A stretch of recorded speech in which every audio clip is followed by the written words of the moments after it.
Hello folks, welcome to this video. We're going to be talking about the eradication of the self by the narcissist of the target and how you can bring yourself back. We're going to be specifically focusing on the concept of your voice as a representation of your intent and your identity, and death. There's a kind of a death thanatic drive here that goes from the narcissist into you. And this is often referred to as like eradication, or making you cease to be, making you not be. Now, most people know about narcissism, that they've got some vague idea. It's something to do with a Greek myth about some guy called Narcissus, who fell in love with his own image, fell in love with an image of himself in a pond and died. What they don't know about so much is echo, and where we get the word echo from. So Narcissus was a beautiful young Greek hunter, and he was desired by many. There's different myths, but this is like the Ovid version. He was desired by many, but he was aloof, and he rejected all these different women. They made advances towards him, and he was aloof, and he was not interested. And so that's what he was known for. He was kind of hot, but stuck up. Echo was a nymph, and she had a beautiful voice, and she spoke a lot. She was a talker. And one day, Zeus, king of the gods, was down playing with the forest nymphs, at play with the forest nymphs. And his wife came down looking for him, and she said, "Where is my husband?" And Echo, this talkative nymph, came out and was talking to the wife and confused her so that he could make his escape. The punishment, when the goddess, the queen of the goddesses, realized what this naughty nymph had done, was she said, "Right, your beautiful voice and all that chat that you've been doing, that ends today. You will never speak again except to echo the last few words that somebody else has said." That was a curse, a goddess's curse against the naughty nymph for helping her husband to cheat and be a philanderer. Echo is out in the forest being a nymph, much more quiet these days, and she sees Narcissus, who calls out when he hears that he's being followed, "Who's there?" To which she replies, "Who's there?" They then engage in a fake conversation. Narcissus thinks that she's asking him questions, but she can only say back what somebody else has said. So she's just repeating what he's saying. He's talking to himself. He engages in a conversation with himself. It's a false conversation. She is merely echoing back what he already thinks or what he already says. We're remembering that voice is a representation of life force, of intent, of identity, of assertion. She reflects it back, but she in her turn has fallen in love with the beautiful and unattainable young Greek hunter Narcissus, and she starts to convince herself that he is actually talking to her and that he loves her. She eventually comes out of the forest and shows herself to him, rushes up to him, believing that he also loves her as well. And he, in his cruelty, as the cruel young man that he is, forcefully and unkindly rejects her and says, "You know, you're the last person on earth I'd ever want anywhere near me. Get away from me. I don't want anything to do with you." To which Echo sadly replies, "Anything to do with you." It's a tragedy.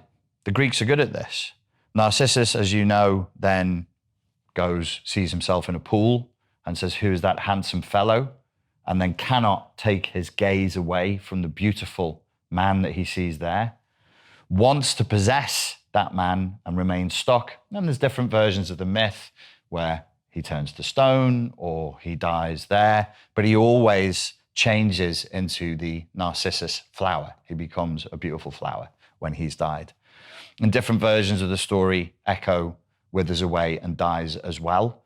Watching him, she cannot escape his beauty and she dies there also. It's a really, really sad story. Why is this important? Where do echoes take place? I'm claiming that the standard narcissistic codependent relationship plays out exactly like this. I wrote a book called A Cult of One, and in that book, I referenced something that I'm calling echo codependency. Where do echoes take place? They take place inside of yin spaces. So if you know your Taoism, your Chinese philosophy, yin is the female principle. It's the empty space in the tarot. It's the cup. It's the suit of cups. What do cups hold? They hold water. They hold blood. They hold wine. So the yin represents the heart, and then fluid becomes, the representation typically in the tarot of love. So she is yin. The female spirit is yin. What is Narcissus? He is yang. He is that which is, not that which. She is that which could be. She's potential. He is that which is. So he is speaking. He has a voice and he won't shut up. He can't listen and he won't shut up. So negatively aspected yang, sometimes called toxic masculinity, just talks, won't listen. We never really talk about negatively aspected yin, but becomes hyper passive and loses its voice, which means it loses its identity, which means it must attach to others in order to have an identity. It's not really about men and women. It's about masculine and feminine. It's about yin and yang. Men can be yin, women can be yang. Jung knew this, which is why he created the concept of anima possession, which is a kind of echo codependency, which happens to men, and animus possession, which is animus possession is to be stuck in narcissistic toxic yang, where you become bullying and hyper assertive. Anima possessed men are passive, indecisive, and whingy. So you can have positively, nobly aspected femininity. You can have positively, nobly aspected masculinity, and then you can have it negatively aspected. Here it's negatively aspected. Narcissus loves himself. He won't listen to anybody. He rejects everybody, and he's single-minded. He's switched on. The radio dial is switched on to yang, and it's never yin. Echo is trapped on yin and is never yang. They are both sick. In the tarot cards, this is the suit of wands. So it's a phallic symbol. She has, there's a phallic symbol, then there's the yonic symbol, there's that which receives and that which transmits. It's pretty straightforward, right? Echo codependency means anima possession. Echo codependency is a kind of voiceless death. So if somebody's been echo codependent, probably in their childhood, they had a highly narcissistic parent or parents, doesn't matter whether they're male or female, female, they're stuck on toxic yang, and they eradicate the child's voice. They cannot bear the child's voice. They cannot let the child have a separate identity. It must be crushed. So the child becomes killed, in a sense. The authentic self is killed, and the child learns to perpetuate that killing by continuing to self-eradicate. People with echo codependency, they don't know what they want. They don't know who they are. They don't know where they're going. And we tend to attach to tyrannical, hyper-assertive, vicious, yang-aspected people so that we feel alive, so that we feel animated again, so that we feel full again. So echoes take place inside of empty caves. So there has to be an empty cave space, or you can think of it as just being a cup. So there's nothing in here. This is completely empty. And inside of this empty cup, anything can go in. Ideology, politics, bad philosophy. People like this are prone to cults. They're prone to weird religious ideas, spiritual bypassing, and so on. We are very, echo codependents are very ungrounded people, and tend to be as emotionally immature as the narcissist, but you don't see it straight away because we're more conscientious. So our responsibility, our conscientiousness makes us appear to be more emotionally mature, but we're not. We're just as arrested. Both of these personality defects or personality disorders are created in very, very similar environments. They're different responses to the same pressure from above to below. So there's a self-eradication in echo codependency, and it means that you have no voice. Now, I will mention recovery.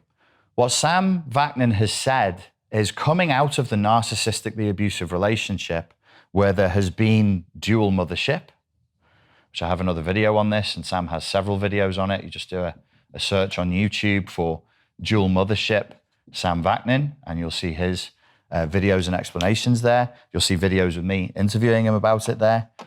Coming out of a narcissistically abusive relationship with an understanding of the dual mothership dynamic, where the narcissist fuses and merges with the target as a mother in order to devalue them and discard them, and thereby individuate and try to make himself alive because he also is dead.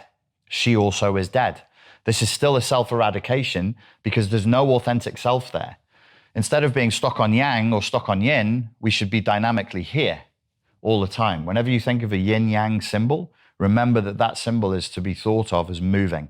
It's not static. It's never static. It's always moving.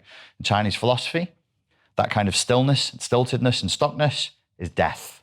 That which is alive moves, it breathes, in, out, yin, yang, always. So what you have here is eradication, two eradicated people. One is trying to animate by taking somebody else's toxic yang and putting it inside of themselves. The other one is trying to use the toxic yin, femininity, as a vessel in order to get back to life by using them as a sacrificial lamb.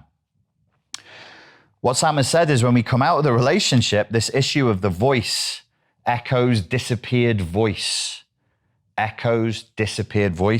becomes essential.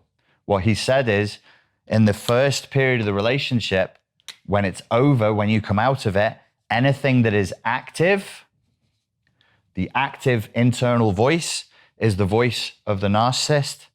Everything that is passive, the passive internal voice, is yours.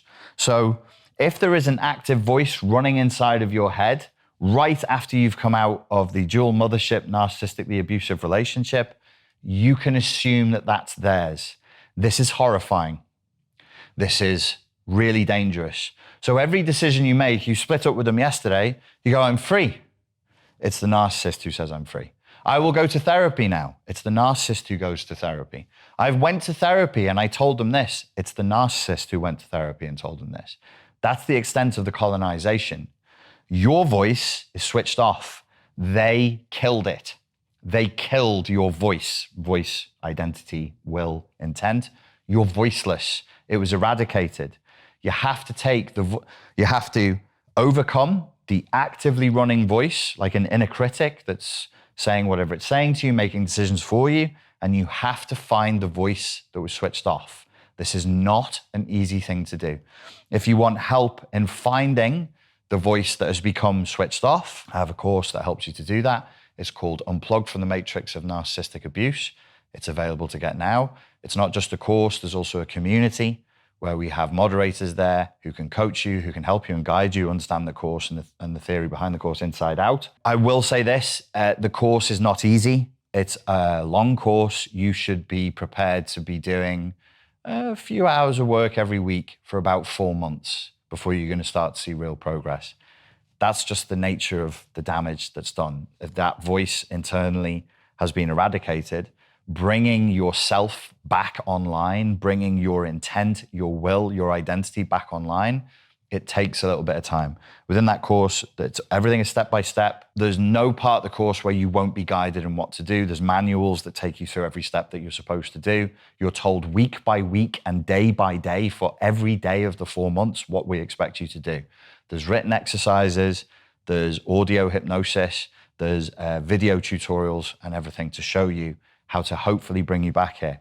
If you're in therapy or you have a coach and you want to get the course and then invite your coach or your therapist to also have access to the course so you can do the exercises together, no problem at all. Just get the course as normal, send us an email and say, this is my therapist, and we'll offer access to the therapist as well. Ladies and gentlemen, thank you very much for your time and your attention. And I look forward to speaking to you again next time. Cheers. Hello, folks. The new course, Unplugged from the Matrix of Narcissistic Abuse, is out now and available from this link right here. Thank you.